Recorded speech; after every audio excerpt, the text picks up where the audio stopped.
après avoir lu 4 tomes de Cherub de l'écrivain Robert Muchamore, on se disait peut-être que le 5e tome, est-ce qu'il allait être bien?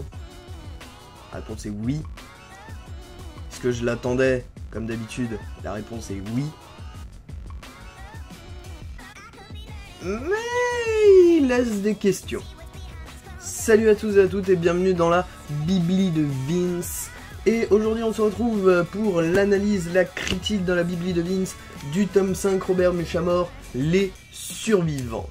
Donc la date de parution en France, le livre a été publié en 2010 et en Angleterre en 2010, l'écrivain est Robert Muchamore. Et bien sûr le prix est de 6 € pour le format de poche. Si vous souhaitez le format broché, c'est un petit peu plus cher, je crois c'est plus de 10 €, c'est entre 10 et 15 €, je me rappelle plus. Voilà pour les présentations physiques du livre. À présent, donc comme d'habitude, deux parties dans cette émission. La première partie, le résumé, avec au bout d'un certain temps dans le résumé un timecode qui vous permettra, si vous souhaitez ne pas écouter tout le résumé et pouvoir directement passer à l'analyse. Et justement la deuxième partie est l'analyse du livre et ce qu'on peut en dire et est-ce qu'on peut réfléchir sur ce qui est écrit dans ce bouquin en fait finalement.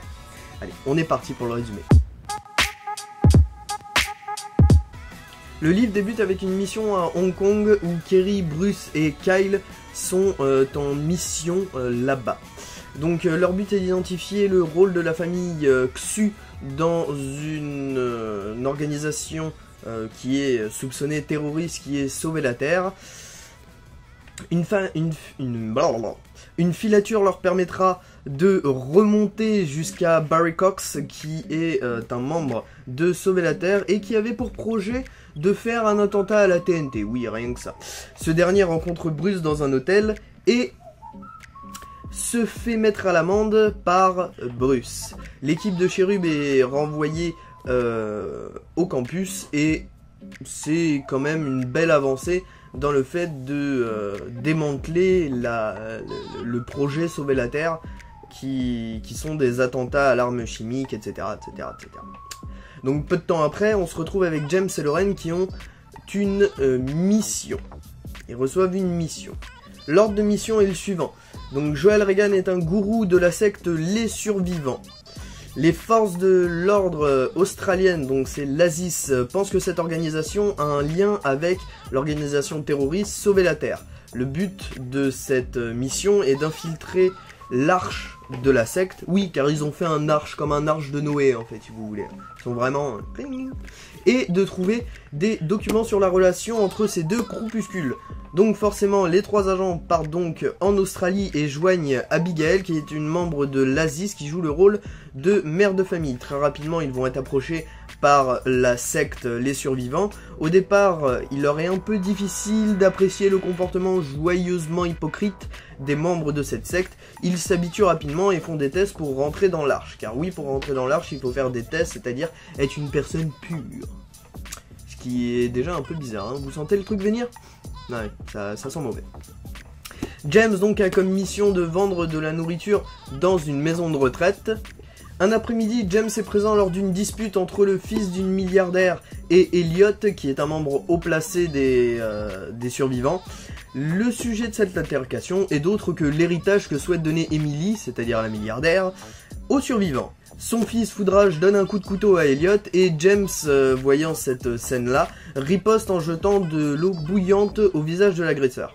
Bien sûr, la secte est embarrassée par cette histoire et elle propose d'envoyer James ainsi que Lauren à l'arche en échange.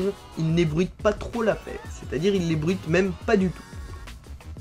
Ensuite, arrivé à l'arche, James fait connaissance de Rathborn. C'est un jeune surdoué qui ne croit pas au dire évangélique de son père Joel, qui est donc le président de la secte, et qui est d'ailleurs mal en point, c'est-à-dire qu'il est proche de mourir, il est vieux maintenant, selon son père.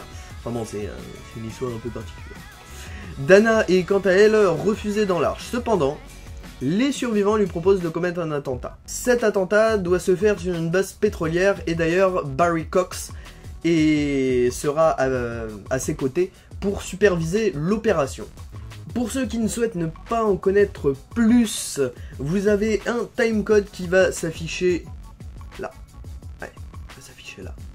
Et je vous laisse 5 secondes pour aller jusqu'au timecode à l'analyse. Allez, je bois un peu de thé. Vous avez le temps?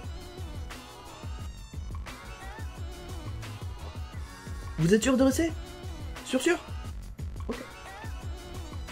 Donc James et Rats surprennent Suzy Regan, donc la femme de Joel, et Eleanor, la fille de Joel, dite l'araignée.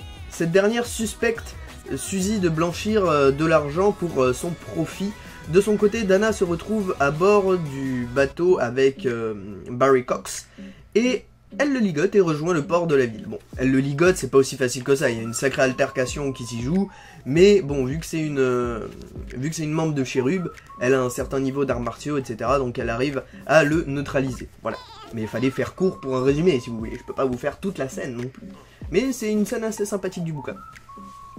James qui a pris connaissance, donc lui qui est dans l'arche, que l'Asis, justement, allait investir cette arche, a pour ordre de fuir avec sa sœur. Finalement, ils vont s'évader, sauf qu'ils vont s'évader à 9. C'est-à-dire qu'il y aura James, il y aura Lauren, il y aura Rathburn, et il y aura d'autres enfants âgés de quelques mois à 8-9 ans, je crois. L'arche explose peu de temps après la fuite de James et de ses compagnons. C'est un suicide collectif selon les informations australiennes. Car oui, effectivement, dans la secte Les Survivants, il y a un article, on va dire, qui écrit que si jamais tu meurs pour les survivants, c'est comme si tu mourais en martyr, quoi. C'est drôle. Il y a une autre secte aussi qui dit ça en ce moment. Mais enfin, on va pas rentrer là-dedans. Donc, bien sûr, la mission est une réussite. John Jones, qui est le directeur de mission de ces jeunes loustiques, félicite ses agents. Et Rathburn est accepté pour faire partie de Cherub, c'est-à-dire qu'il aura le droit de faire les 100 jours d'entraînement que James a fait, quoi, tout simplement. Maintenant, passons à l'analyse. Encore une fois, Robert Muchamore excelle dans ce 5e tome. Il nous livre un portrait sombre des sectes, la perversité de ces odieux personnages, capables de te manipuler, de manipuler quiconque d'ailleurs, et de faire croire n'importe quoi. C'est l'un des pouvoirs de l'homme.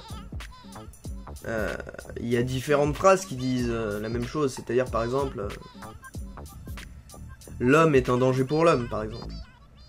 Mais ça laisse réfléchir, quand même la fin du bouquin laisse réfléchir en se disant finalement, les sectes peuvent vous faire croire n'importe quoi, certes. Mais qu'est-ce qui discrédite le fait que ce soit une secte ou pas? Parce que finalement, on va se demander si nos religions connues dans le monde sont pas finalement des sortes de sectes. Et d'ailleurs, on va se laisser là-dessus. C'est rare que je finis sur une citation, mais là oui. Serge Gainsbourg disait que a créé l'homme, l'inverse reste à prouver. Voilà. J'espère que cet épisode vous aura plu. Je vous dis ciao tout le monde. N'hésitez pas à aimer la vidéo, à la partager, à un peu commenter si ça vous a plu. Le tome donc 6 arrivera prochainement. Et n'hésitez pas aussi à aller faire un petit tour sur ma deuxième chaîne, c'est-à-dire Vinsui, celle sur laquelle je m'amuse sur des jeux vidéo, donc voilà. Vous verrez peut-être un autre côté du personnage, et j'espère que ça vous plaira. Allez, je vous dis ciao tout le monde, c'était Délire de Vince, bye bye.